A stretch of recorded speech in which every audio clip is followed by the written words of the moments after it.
السلام علیکم ورحمۃ اللہ۔ پیارے بچوں، کیا آپ کو معلوم ہے صفائی آدھا ایمان ہے؟ آج ہم سیکھیں گے کہ صاف ستھرا رہنا کیوں ضروری ہے اور اسکول جاتا تھا لیکن اس کا یونیفارم میلا ہوتا، ہاتھ گندے اور ناخن بڑے بڑے۔ اس کے دوست اس سے دور دور رہتے تھے۔ ایک دن استانی نے سب بچوں کو بتایا کہ نبی صلی اللہ علیہ وسلم ہمیشہ صاف کپڑے پہنتے، مسواک کرتے، خوشبو لگاتے اور ہر کام پاکیزگی سے کرتے۔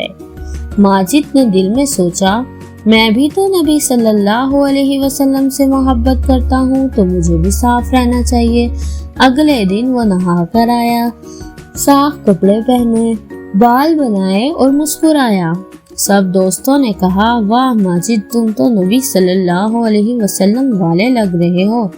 ماجد نے خوش ہو کر کہا، اب میں روز صاف رہوں گا کیونکہ یہ نبی صلی اللہ علیہ وسلم کی سنت ہے۔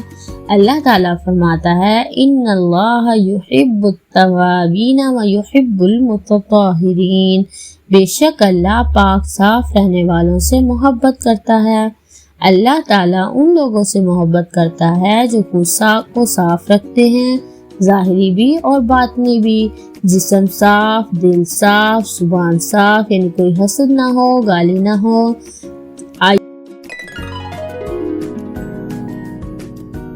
اللہم طہر قلبی من النفاق وعملی من الرجاء۔ اے اللہ، میرے دل کو نفاق سے اور عمل کو دکھاوے سے پاک فرما۔ اے اللہ، میرے دل کو صاف کر دے، میرے کام خالص تیرے لیے ہو۔ تو پیارے بچوں، صاف رہو، نبی کی سنت پہ چلو۔ پیارے بچوں، اپنے ایک صفائی کارڈ بنانا ہے اور اس پر خود سے نشان لگانے ہیں۔ کام کیا یا نہیں، دانت برش کیے، ناخن کٹے، کپڑے صاف پہنے، بیت الخلاء کے بعد ہاتھ دھوئے، دل میں کسی سے ناراضگی یا نہیں۔ ہفتے کے آخر میں جس بچے کا چارٹ مکمل ہو اسے کہا جائے گا تم تو صفائی کے سپر ہیرو ہو۔ اور اپنا کارڈ ہمیں اس نمبر پر شیئر کرنا مت بھولیے گا۔ پیارے بچوں، نبی صلی اللہ علیہ وسلم فرماتے تھے صفائی نصف ایمان ہے۔ تو ہم سب کو چاہیے کہ ہم ظاہری اور باطنی دونوں طرح پاک رہے۔